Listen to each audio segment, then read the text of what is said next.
नमस्कार। आज हम स्टार्ट करते हैं नया topic, dissolution of partnership. Partnership नहीं है, डिसोल्यूशन ऑफ पार्टनरशिप फर्म है। फर्म का समापन हो रहा है, डिसोल्यूशन ऑफ फर्म। तो डिसोल्यूशन का फर्म का मतलब क्या होता है? पार्टनरशिप खत्म हो जाती है और साथ साथ बिजनेस भी खत्म हो जाता है, उसे क्या बोलते हैं? Dissolution of firm. केवल पार्टनरशिप खत्म होती है तो वो डिसोल्यूशन ऑफ फर्म नहीं है, केवल पार्टनरशिप खत्म हो रही है, वो होता है डिसोल्यूशन ऑफ पार्टनरशिप, जहां बिजनेस कंटिन्यू रहता है। तो पहले हम एक बात समझ लेते हैं कि dissolution of partnership and dissolution of firm में क्या डिफरेंस है, किस किन ग्राउंड्स पर। तो पहला पॉइंट होता है बिजनेस। अगर हम बिजनेस की बात करें तो डिसोल्यूशन ऑफ पार्टनरशिप में बिजनेस कंटिन्यू रहता है, बट डिसोल्यूशन ऑफ फर्म में business comes to an and.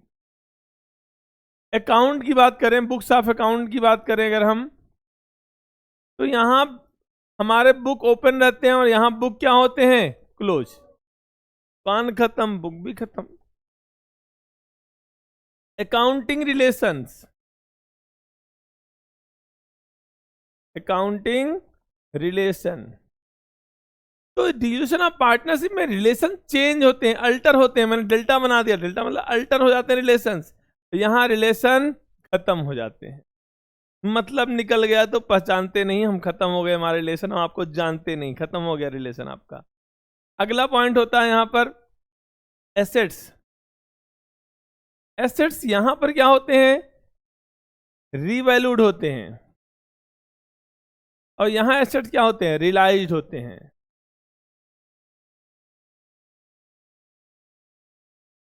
Realised या सोल्ड हो जाते हैं। लाइबिलिटीज क्या होती हैं? रीअसेस होती हैं, फिर से निर्धारित की जाती हैं लाइबिलिटीज। और यहां लाइबिलिटीज क्या होती हैं? रिपेड हो जाती हैं, इनको पे ऑफ कर देते हैं। लाइबिलिटीज रीअसेस होती हैं और यहां पर फर्म में वो रीपेड हो जाती हैं। कोर्ट इंटरवेंशन, कोर्ट इंटरवेट करती है कि नहीं करती? यहां पर कोर्ट इंटरवेट नहीं करती, बट यहां इंटरवेट कर सकती है। कर सकती नहीं, जरूरी नहीं करे। तो ये आपके ग्राउंड से जहां पर इन दोनों में आप डिफरेंस जान सकते हैं। नेक्स्ट पॉइंट आता है हमारे पास,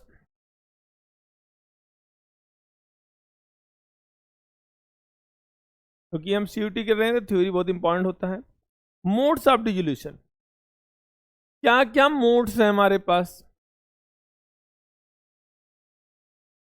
तो पहला जो मोड होता है, पहला क्या होता है? पहला होता है म्यूचुअल एग्रीमेंट।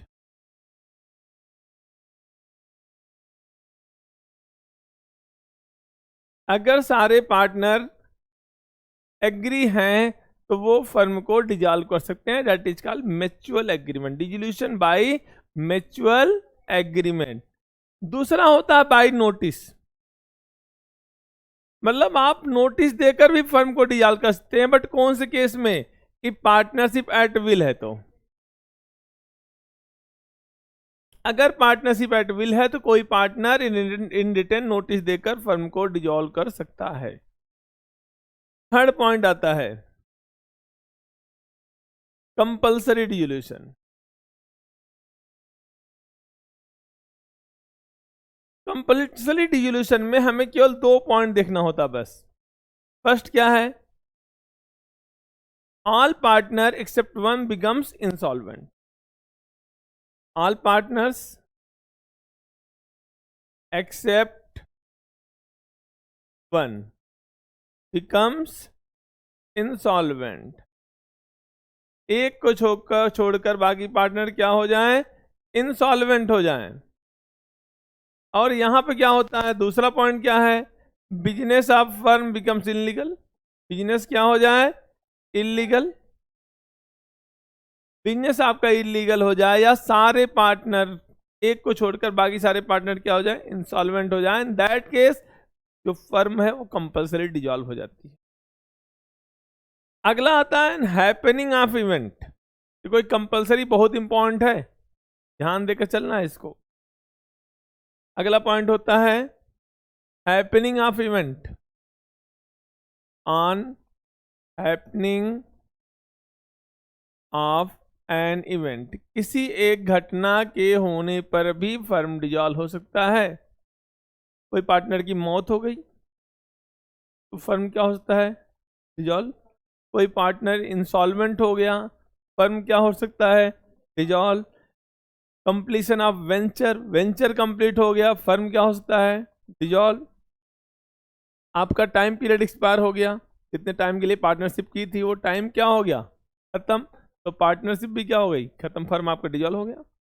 तो ये सब भी ग्राउंड्स है जहां पर फर्म डिजॉल्व हो सकता है, किसी घटना के होने पर, मौत होने पर, किसी के इंसॉल्वेंट होने पर, या आपके जो वेंचर है वो कंप्लीट हो जाए। जैसे आपने फ्लाईओवर के लिए कॉन्ट्रैक्ट लिया था, 4 लोग मिलकर, फ्लाईओवर कंप्लीट, आपका पार्टनरशिप खत्म। तो ये था अनहैपनिंग ऑफ इवेंट। 5वां पॉइंट होता है by court, dissolution by court भी फर्म को डिसॉल्व कर सकता है, बट कब, पहला केस क्या है,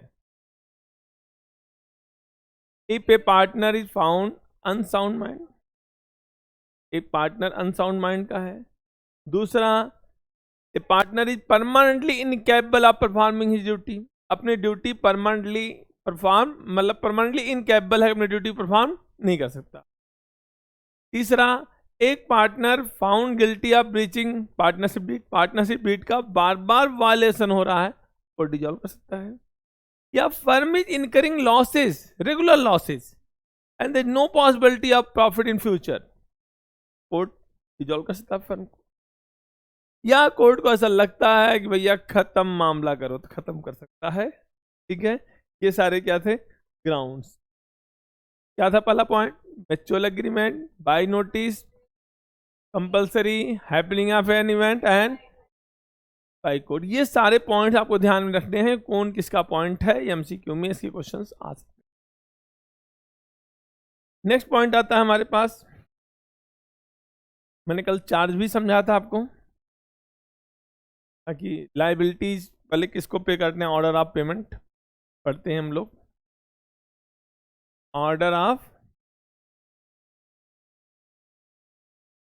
जब पैसा आता है तो पेमेंट कैसे होता है। पहले हम थर्ड पार्टीज को पे करते हैं, क्या लिखते हैं यहां पर, थर्ड पार्टी लाइबिलिटी। कौन सी लाइबिलिटीज, थर्ड पार्टी। दूसरा क्या होता है, पार्टनर्स लोन, फिर पार्टनर का लोन चुकाएंगे, फिर क्या चुकाएंगे, पार्टनर्स कैपिटल रिपे करेंगे। एंड फोर्थ पॉइंट होता, if any surplus, if any remains, अगर कोई पैसा बचता है इन सबको देने के बाद, डिवाइडेड इन,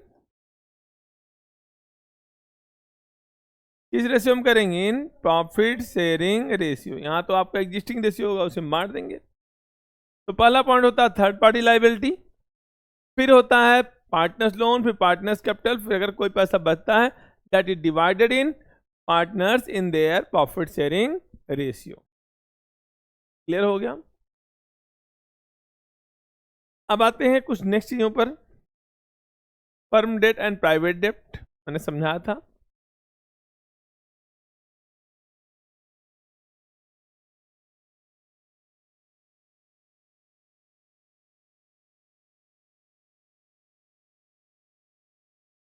मैंने कहा था फर्म का डेप्ट फर्म के एसेट से होगा एडजस्ट, पहले किससे एडजस्ट होता है, एंड प्राइवेट डेप्ट किससे एडजस्ट होगा, प्राइवेट एसेट्स। अगर कोई पैसा बचता है तो दूसरे के लिए यूज हो सकता है। मैंने समझाया भी था कि आपके फर्म के एसेट्स जो हैं आपके पास 10 लाख के हैं, लाइबिलिटीज 15 लाख की है। घर का एसेट 10 लाख है, घर की लाइबिलिटीज 12 लाख है। क्या आप अपने घर से कुछ ला सकते हैं, नहीं, पहले आप घर का पैसे लाइबिलिटी चुकाओगे ना, आप घर से कुछ लाने में कैपेबल। बट अगर ये लाइबिलिटी 12 की जगह 8 हो जाए तो आप अब घर से 2 लाख ला सकते हैं, फर्म की लायबिलिटी चुकानी, कि हर पार्टनर की लायबिलिटी क्या होती है, अनलिमिटेड होती है। क्या होती है, अनलिमिटेड। नेक्स्ट पॉइंट आता है हमारे पास treatment of assets and liability. तो पहले ये देखेंगे, ये बैलेंस शीट है, क्या है ये, बैलेंस शीट।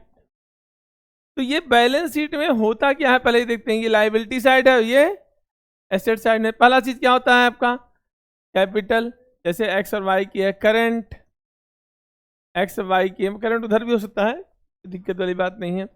और क्या हो सकता है, ये एक्यूमुलेटेड प्रॉफिट्स, मैं आपको हेड्स भी डाल रहा हूं मैं। एक्यूमुलेटेड प्रॉफिट में क्या आते हैं, इसे general reserve, profit and loss, workman compensation fund, investment fluctuation fund, यही चीजें आती हैं। और क्या चीजें आती हैं आपके, लायबिलिटीज आते हैं। लायबिलिटीज में एक होता है पार्टनर्स लायबिलिटी, तो एक होता है पार्टनर्स लोन, एक्स का लोन, वाई का लोन, जेड का लोन, किसी का भी हो सकता है। और होता third party loan, third party मतलब मिसेज एक्स लोन, ये उसकी वाइफ का लोन है ना, या वाइफ पार्टनर है तो हस्बैंड का लोन है, तो क्या है वो, थर्ड पार्टी लोन है।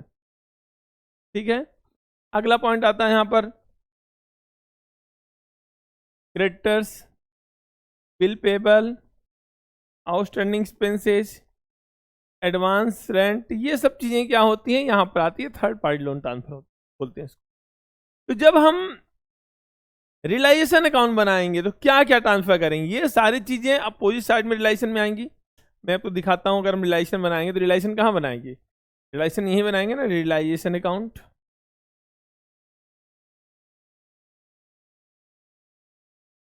तो हम क्या क्या ट्रांसफर करेंगे, तो हम आपसे पूछते हैं क्या क्या ट्रांसफर करेंगे, आपको बताना है। क्या हम कैपिटल ट्रांसफर करते हैं, आपका आंसर होगा नहीं, ट्रांसफर करते हैं कैपिटल। केवल हम एक ही चीज ट्रांसफर करते हैं, थर्ड पार्टी लोन। तो थर्ड पार्टी लोन के लिए आपको कोई दिमाग में नहीं होना चाहिए, ये ट्रांसफर होगा नहीं, ये ट्रांसफर होगा नहीं, ये ट्रांसफर होगा नहीं। ट्रांसफर क्या होगा, लेकिन एक्यूमुलेटेड प्रॉफिट्स भी कभी कभार ट्रांसफर होते हैं, वो चीजें ट्रांसफर होते हैं जिन पर क्लेम हो, जैसे वर्कमैन कंपनसेशन पर, ये तो फुल्ली फ्री है दोनों, ये दोनों कभी ट्रांसफर नहीं होंगे। बट इन दोनों पर पार्शियल क्लेम हो सकता है। अगर आपको क्वेश्चन में गिवन है कि वर्कमैन कंपनसेशन फंड 40,000 है, बोला आपको वर्कमैन कंपनसेशन फंड कितना है, ठीक है, यहां पर 40,000 है, और क्लेम कितना आ गया 50,000 का, तो कितना ट्रांसफर करेंगे, 40 का 40 ट्रांसफर कर देंगे, पूरा पूरा आ गया ना। अब आपका तो क्लेम फंड ज्यादा हो गया, क्या फंड कुछ बचेगा, पार्टनर्स के लिए कुछ बचेगा नहीं, सीधे कहाँ जाएगा, रिलेशन में। कितना फंड है हमारे पास, 40 का 40 कहाँ ट्रांसफर करेंगे हम, रिलेशन में।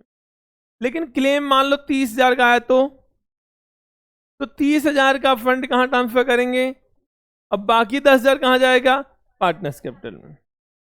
तो कैपिटल में तभी जाएगा जब फ्री हो, यहां फ्री है ना, कितना फ्री है 10, और बाकी 30 कहाँ रहा है, और कोई अगर क्लेम नहीं है तो पूरा पूरा कहाँ जाएगा, पार्टनर्स कैपिटल में। ठीक है ना, तो 40 के ऊपर ट्रांसफर नहीं कर सकते, 40 तक ट्रांसफर कर सकते, जितना है अमाउंट, मतलब फंड से ज्यादा अमाउंट ट्रांसफर। क्लियर हुआ। अब आता है इन्वेस्टमेंट फ्लक्चुएशन फंड, भी देख लेते हैं क्यों बनाया था इन्वेस्टमेंट फ्लक्चुएशन फंड, कि हमारे अगर एसेट में फ्लक्चुएशन हो तो उसको आप कवर अप करेंगे। जो भी फंड या रिजर्व बनाते हैं किसी दुर्घटना के लिए बनाते हैं, किसी दिक्कतों के लिए बनाए जाते हैं, फेवरेबल कंडीशन के लिए नहीं बनाते हैं। किस लिए बनाते हैं, अनफेवरेबल कंडीशन। ठीक है ना, आते हैं next point, investment fluctuation fund कितना है 30,000। मान लो आपका इन्वेस्टमेंट कितना है 40,000, 50 मान लेते हैं। तो अगर कुछ नहीं बोला है तो भी हम मानेंगे हमारा इन्वेस्टमेंट पर लॉस कितना हो सकता है, 50,000 तक का लॉस होता है। कितना लॉस होता है हमारा, क्योंकि मार्केट वैल्यू उसकी 0 हो सकती है ना। मैक्स टू मैक्स लॉस कितना होगा, मैक्सिमम पॉसिबिलिटी के लिए चलते हैं, कितना मैक्सिमम लॉस हो सकता है 50। तो क्या इस फंड पर कोई फंड फ्री है, नहीं, हम मान चलते हैं फ्री नहीं है। लेकिन अगर मान लो इन्वेस्टमेंट ही 20,000 का हो, तो 10,000 तो फ्री है, कहाँ जाएगा? पार्टनर्स कैपिटल में। तो ये तभी कैपिटल में जाएगा जब ये इससे एक्सीड कर जाए, और कम है तो सीधे सीधे कहाँ चला जाएगा? रियलाइजेशन में। आपने बुक में जितने क्वेश्चन किए होंगे आप देखेंगे ये वैल्यू ज़्यादा होती है, वैल्यू कम होती है, इसलिए कहाँ चली जाती है? रियलाइजेशन में। कोई डाउट है यहाँ पर? तो लाइबिलिटीज में क्या ट्रांसफर होती हैं? थर्ड पार्टी लाइबिलिटी ट्रांसफर होती हैं। पार्टनर्स लोन ट्रांसफर नहीं होता, आप कैपिटल ट्रांसफर नहीं होगा, करंट अकाउंट ट्रांसफर नहीं होगा, and general reserve profit loss transfer नहीं होंगे। बट वर्कमैन कंपनसेशन फंड तभी ट्रांसफर होता है जब उस पर क्लेम हो, जितना क्लेम होगा उतना ट्रांसफर होगा, एंड इन्वेस्टमेंट प्रोटेक्शन फंड ना क्लेम है उतना ट्रांसफर। कोई डाउट है? अब आते हैं एसेट्स। तो सारे एसेट ट्रांसफर होते हैं। तो एसेट्स जिनको ट्रांसफर, किनको ट्रांसफर नहीं करना है? जो कैश में रिलाइजेबल हो, जो ऑलरेडी कैश फॉर्म में हो, क्या उनको ट्रांसफर करने की जरूरत है? या जिससे कुछ मिल ही नहीं सकता, क्या उसको ट्रांसफर करोगे आप? लाइक फिक्टिशियस एसेट से आपको कुछ नहीं मिल सकता, बनावटी संपत्ति है, preliminary expenses, advertisement, suspense, miscellaneous expenditure, ये क्या है? दे आर फिक्टिशियस एसेट्स, उनसे कुछ मिल नहीं सकता, इसलिए वो ट्रांसफर। लेकिन मैंने कहा गुडविल ट्रांसफर होगी कि नहीं होगी? क्यों होगी? क्योंकि गुडविल फिक्टिशियस नहीं है, गुडविल इंटेंजिबल है, बट फिक्टिशियस नहीं है, क्योंकि गुडविल बेची जा सकती है, पेटेंट बेचा जा सकता है, कॉपीराइट बेचे जा सकते हैं, कंप्यूटर सॉफ्टवेयर बेचे जा सकते हैं, उनकी रिलाइजेबल वैल्यू होती है, so they are not fictitious, they will be transfer to realisation, चाहे पैसा मिले या ना मिले। कुछ नहीं बोला तब मानेंगे, कुछ नहीं मिला, ट्रांसफर कर दिया भैया, बेचने की कोशिश की और बिका ही नहीं तो नहीं बिके, कोई बात नहीं, हमारे पास कुछ नहीं है। एक आपने पढ़ा होगा जब आपको ये से रियलाइज करते हो, हम क्या करते हैं एज रियलाइजेशन में? फुल वैल्यू पर रियलाइज करते हैं, नहीं बता रखा तो किसके लिए? टेंजिबल एसेट के बारे में कुछ नहीं बोला, क्या मानते हैं? फुल वैल्यू रियलाइज हुआ। बट इनटेंजिबल एसेट के बारे में कुछ नहीं बोला, क्या मानते हैं? उनसे कुछ मिला नहीं, क्योंकि ट्राई तो किया बट बिका नहीं है। कोई डाउट है? जैसे मैं बोलूँ मेरी गुडविल 5 करोड़ की आप खरीद लो, बोलोगे सर तुम्हें कौन जानता है, तुम आप गुडविल क्यों लें? हम बिक सकता है नहीं, बट हम कोशिश तो करेंगे ना, लाख ही हजार आ जाए, 50,000 ही आ जाए, 2 लाख आ जाए, जो भी आ जाए, आए तो हमारे लिए तो है ना वो।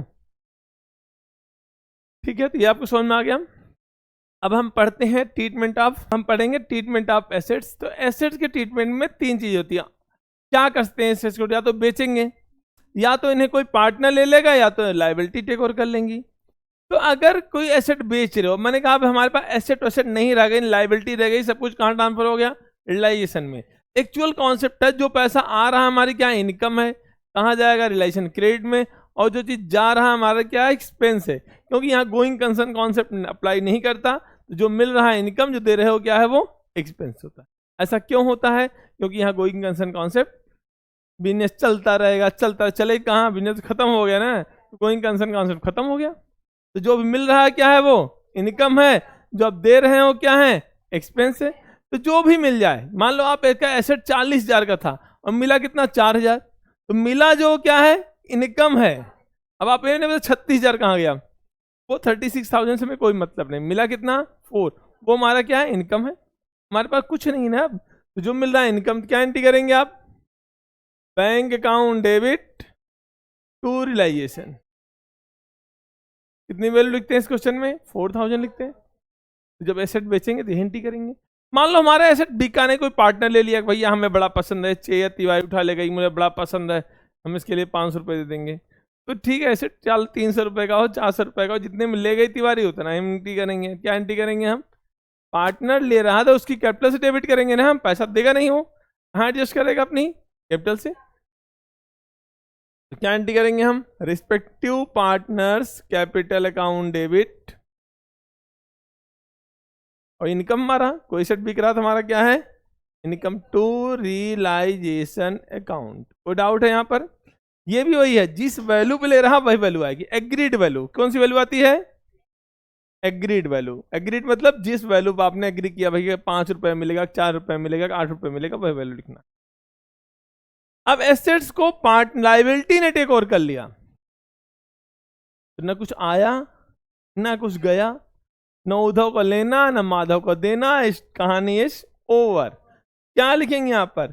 No entry will be passed. खत्म। हम क्वेश्चन को पास कर देते हैं। आगे आते हैं एसेट लायबिलिटी गेट सेटलमेंट के लिए हम देखेंगे।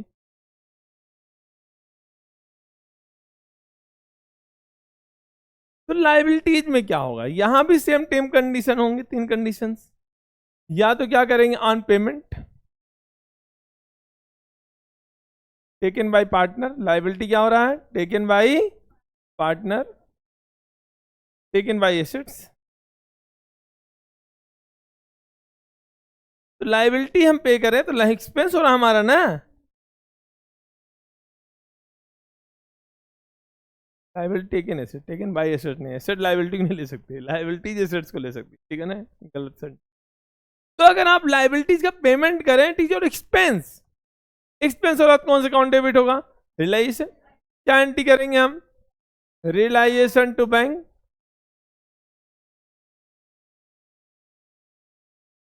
फिर से वही बात आती, कितना पे कर रहे हो ये मैटर कर रहा है, कितने का था it doesn't matter, the amount paid by partner, paid by मतलब फर्म इज एक्चुअली मैटर्स, कितना आप पे कर रहे हो ये मैटर करता है।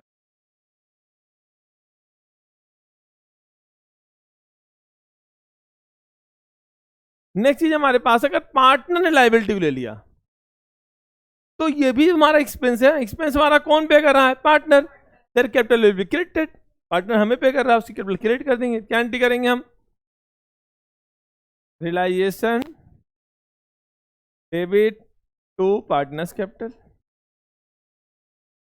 अभी मैंने इसकी नीचे वाली एंट्री समझाई थी कि अगर लायबिलिटी ने एसेट को ले लिया तो उसकी कोई एंट्री नहीं होगी, ना कुछ आया ना कुछ ही गया। नेक्स्ट पॉइंट आता है हमारा, पॉइंट पढ़ते हैं हम लोग, पार्टनर्स लोन। ये बड़ा इंपॉर्टेंट पॉइंट है, इस पर अक्सर में कंफ्यूजन होती है। क्या पार्टनर्स लोन रिलायजेशन में ट्रांसफर होता है, सबसे बड़ी बात होती है, मैंने बताया था पार्टनर्स लोन रिलायजेशन में ट्रांसफर नहीं होगा। तो जब भी पार्टनर्स लोन सेटल करते हैं क्या एंट्री करते हैं हम, पार्टनर्स लोन डेबिट, एंड किस वैल्यू से आएगा ये, बुक वैल्यू से। हमेशा याद रखना है बुक वैल्यू वाला ही अमाउंट आएगा जो बैलेंस शीट में है, बुक वैल्यू है, इसको यहां लिख देंगे।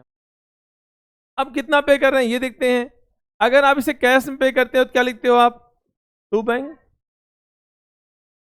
या पार्टनर बोला ठीक है भैया अपना लोन मैं खुद एडजस्ट कर रहा हूं अपनी कैपिटल से, तो क्या लिखेंगे यहां पर, to partners capital. Partners capital कब लिखेंगे, जब loan is taken over by partner, ठीक है। तीसरा पेमेंट करने का तरीका है कि आप इनको फर्म के एसेट्स दे रहे हैं, जो एसेट आपने रिलायजेशन अकाउंट में ट्रांसफर किया था उसी एसेट से इनको पेमेंट कर दे रहे हैं।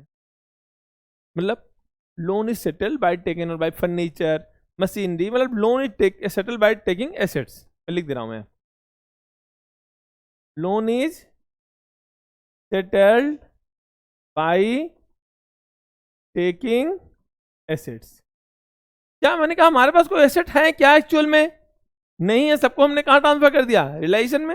हम मान नहीं रहे हमारे पास कुछ है, तो क्या आप जो इनको पेमेंट कर रहे हो तो ये हमारा लोन तो डेबिट होगा। क्या एंट्री करेंगे हम, पार्टनर्स लोन डेबिट। मैंने कहा किससे डेबिट होते हैं, बुक वैल्यू से।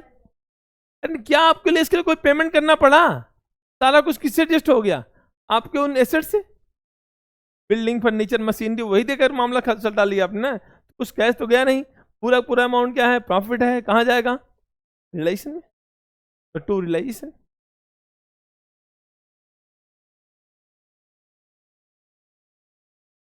या आपका लोन 50,000 था, उसने फर्नीचर ले लिया 40,000 इन फुल सेटलमेंट, लोन तो सेटल हो गया ना। क्या आपके लिए कोई पेमेंट गई आपकी, नहीं गई, पूरा पूरा अमाउंट क्या है, प्रॉफिट है, कहां जाएगा, रिलायजेशन में, पार्टनर्स लोन टू। लेकिन अब कंडीशन आता है, if you are paying more or less, payment made in cash, payment made in cash या बैंक जो भी हो, तो क्या एंट्री करेंगे हम, partners loan debit to cash. Loan 40,000 का आप पे कितना कर रहे हो, तो बाकी 10,000 कहां जाएगा, दैट इज योर प्रॉफिट, कहां जाएगा, रिलायजेशन में। कितना अमाउंट आ गया, 10। If you are paying less that will be transfer to realisation. इसी तरह आप ज्यादा पे कर रहे हो वर्ड कुछ भी हो, आप आउटस्टैंडिंग इंटरेस्ट के लिए पे कर रहे हो या किसी के लिए पे करो, पे तो ज्यादा कर रहे हो ना, तो वो कहाँ जाएगा, रिलेशन में। क्या एंट्री करेंगे हम, पार्टनर्स लोन डेबिट, कितना अमाउंट लिखा 40,000, ये सब क्या है मैंने बताया था, बुक वैल्यू। बुक वैल्यू मतलब जो बैलेंस शीट की वैल्यू है, और ज्यादा अमाउंट पे कर रहे हो तो कहाँ जाएगा, एक्सपेंस है हमारा। कितना फालतू पे कर रहे हो, 10,000, टू कैश या बैंक, कितना 50,000। It means you are paying more or less than cash a loan that will be transferred to relation। Same तरह का मैं बताया कि आपको पेमेंट में एसेट वगैरह यूज कर रहे हैं तो वो भी कहाँ जाएगा, रिलाइजेशन में। कोई डाउट है। अब आता है हमारे पास treatment of accumulated profit and losses. Accumulated profit, accumulated losses.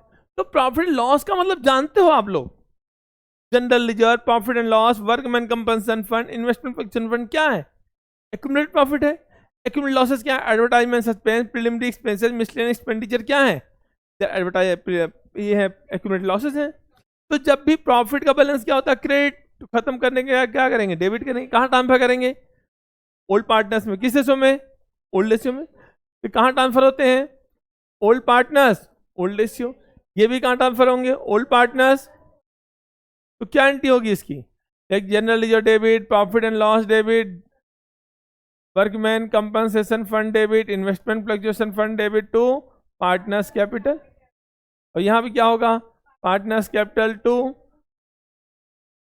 Advertisement suspense, to preliminary expenses, to miscellaneous expenditure, ये सब कहाँ जाएंगे, पार्टनर्स कैपिटल। मतलब एक्यूमुलेटेड प्रॉफिट, एक्यूमुलेटेड लॉसेस कहाँ ट्रांसफर होते हैं, पार्टनर्स कैपिटल में, in old partners old ratio.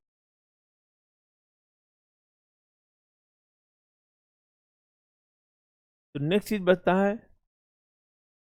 Accounting profit and losses, realization profit and loss. तो रिलाइजेशन में प्रॉफिट हुआ क्या एंट्री करेंगे, ये प्रॉफिट एंड लॉस का प्रॉफिट नहीं है, ये है रिलाइजेशन प्रॉफिट। रिलाइजेशन का प्रॉफिट कब होगा, जब उसका बैलेंस क्रेडिट होगा। तो खत्म कर दो क्रेडिट को, क्या करेंगे इसको, डेबिट। तो क्या एंट्री करेंगे हम, realisation debit to partners capital. और लॉस होगा तो partners capital debit to realisation. अब अगला पॉइंट बचता है हमारे पास, treatment of realisation expenses.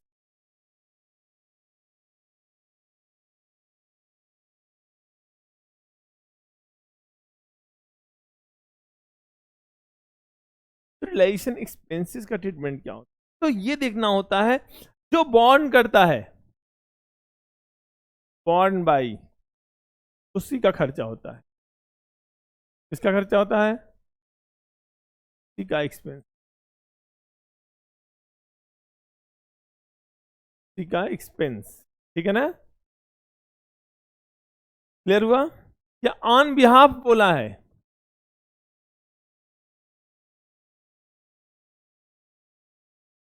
On behalf या बॉन्ड बाई, मतलब जिसके लिए बोला है उसी का एक्सपेंस, ठीक है ना। Expenses paid on behalf of Ram, तो किसका खर्चा है, राम का। Expenses paid on behalf of firm, किसका खर्चा है, फर्म का, ठीक है ना। या expenses to be borne by firm, किसका खर्चा है, फर्म का। Expenses to be borne by partner, किसका खर्चा है, पार्टनर का। तो ये वर्ड किसके लिए होता है, जिसका एक्सपेंस है, ये मैटर करना बहुत जरूरी है। तो रिलाइजेशन वर्ड कब आता है, जब एक्सपेंस किसका हो, एक्सपेंस किसका हो, फर्म का। अगर फर्म का एक्सपेंस है तभी क्या यूज होगा, रिलाइजेशन। कौन सा वर्ड आएगा, रिलाइजेशन। अगर एक्सपेंस हो रहा है तो रिलाइजेशन क्या होगा, डेबिट होगा, ठीक है ना। किसका एक्सपेंस, फर्म का।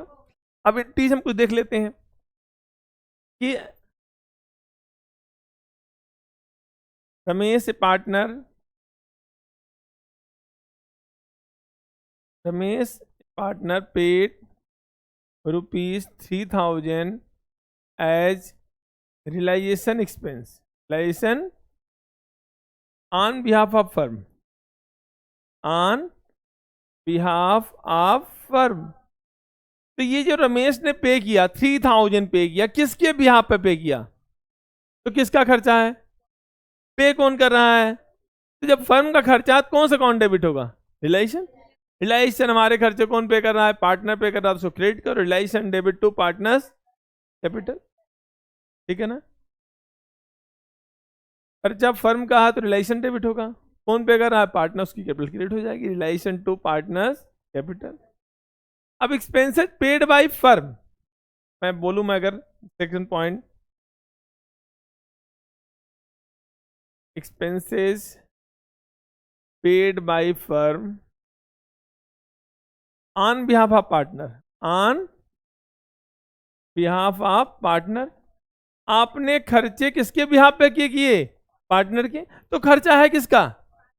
तो जब पार्टनर का खर्चा क्या रिलायंस डेबिट होगा? नहीं। रिलायंस कब डेबिट होता है? जब फर्म का खर्चा हो। तो यहां किसका खर्चा है? पार्टनर को। तो अगर फर्म पे कर रही है तो फर्म किसके लिए पे कर रही है? पार्टनर के लिए पे कर रही है, मतलब पार्टनर को पे कर रही है। तो क्या एंट्री करेंगे हम? Partners capital debit to bank. हम पार्टनर को पे कर रहे हैं एक तरह से ना। अगर मैं रूम रेंट देना था, तुम देकर चले आए अपने अकाउंट से पे कर दिया, तुमने मकान मालिक को थोड़ी पे किया, आपने तो मुझे पे किया ना। आपको उससे क्या लेना देना? आपने मेरे बिहार पे किया तो मुझे पे किया है। क्लियर हुआ? मैं अपने यहाँ क्या एंट्री करूंगा? रेंट डेबिट टू तुम्हारा नाम आ जाएगा, बट तुम यहाँ एंट्री क्या करोगे? Sir account debit to cash, ये अकाउंट डेबिट टू कैश, जैसे अपने आप एडजस्ट करना चाहो। क्लियर हुआ है कि नहीं हुआ? इस तरह अगर हम पार्टनर को रिम्यूनरेशन दे रहे हैं, रिम्यूनरेशन जानते हो आप, पारिश्रमिक, सैलरी, कमीशन। अगर हम पार्टनर को रिम्यूनरेशन दे रहे हैं तो किसका खर्चा है? फर्म का। कौन सा अकाउंट डेबिट होगा? रिलेशन। तो पार्टनर कुछ भी दिया जाता है, किस में दिया जाता है? कैश में। कैपिटल बढ़ा देते हैं। क्या एंट्री करेंगे हम? रिलायंस debit to partners capital if you are paying salary या कमीशन या रिम्यूनरेशन टू पार्टनर। तो रिलायंस डेबिट टू पार्टनर्स कैपिटल। लेकिन मान लो हमने उसको दिया कुछ एंट्री, यहां देख लेते हैं और एक्सपेंसेस के बारे में। Ramesh a partner was given 3000 as remuneration,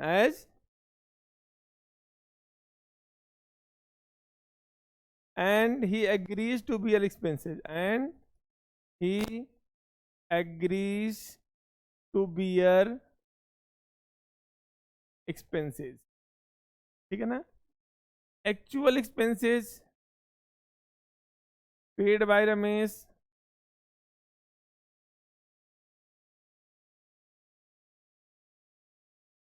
₹5000। तो क्या एंट्री पास करेंगे हम? अब देखिए, रमेश को हमने कमीशन दिया, रिलायंस डेबिट टू रमेश, फर्म का एक्सपेंस है, रिलायंस डेबिट किसको देना है? रमेश को, टू रमेश। अब रमेश ने गारंटी ले ली, भैया खर्चा मारा है, आपको कुछ मतलब नहीं है, वो बियर एग्री कर लिया। अब जो भी खर्चा होगा किसका होगा? हमारा तो नहीं होगा ना।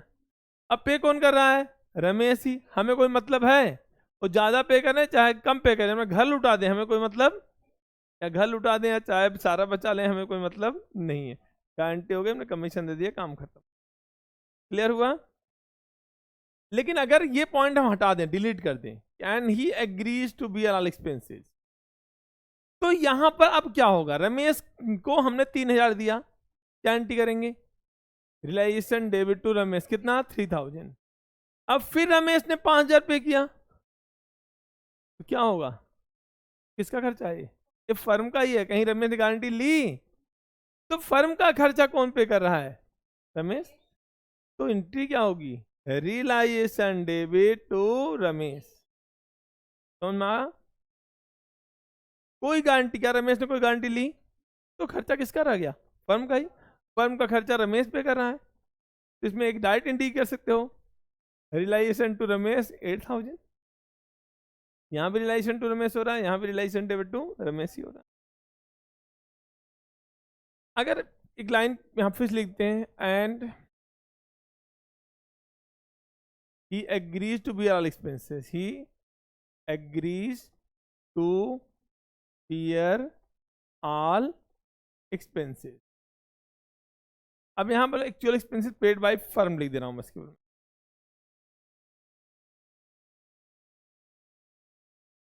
यहाँ क्या मतलब है, पहले हम उसे कमीशन दे रहे हैं, यहाँ तो कोई दिमाग नहीं लगाना।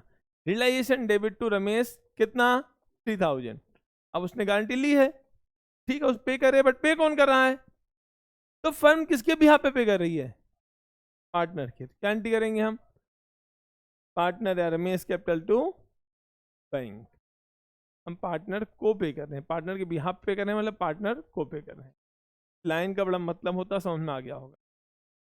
अगली क्लास में अब मैं आपको कुछ एंट्री सिखाऊंगा, तो भी मैं जैसे एग्जांपल की तरफ बता दे रहा हूँ, जैसे क्या हो गया। जैसे मैंने बताया कि डेटर्स हैं 40,000 के, प्लस प्रोविजन फॉर डाउटफुल डेब्ट कितना है, प्रोविजन फॉर 4,000, कितना अमाउंट आ गया फिर बैलेंस शीट में। और एडजस्टमेंट में लिखा है कि बैड डेब्ट्स अमाउंटेड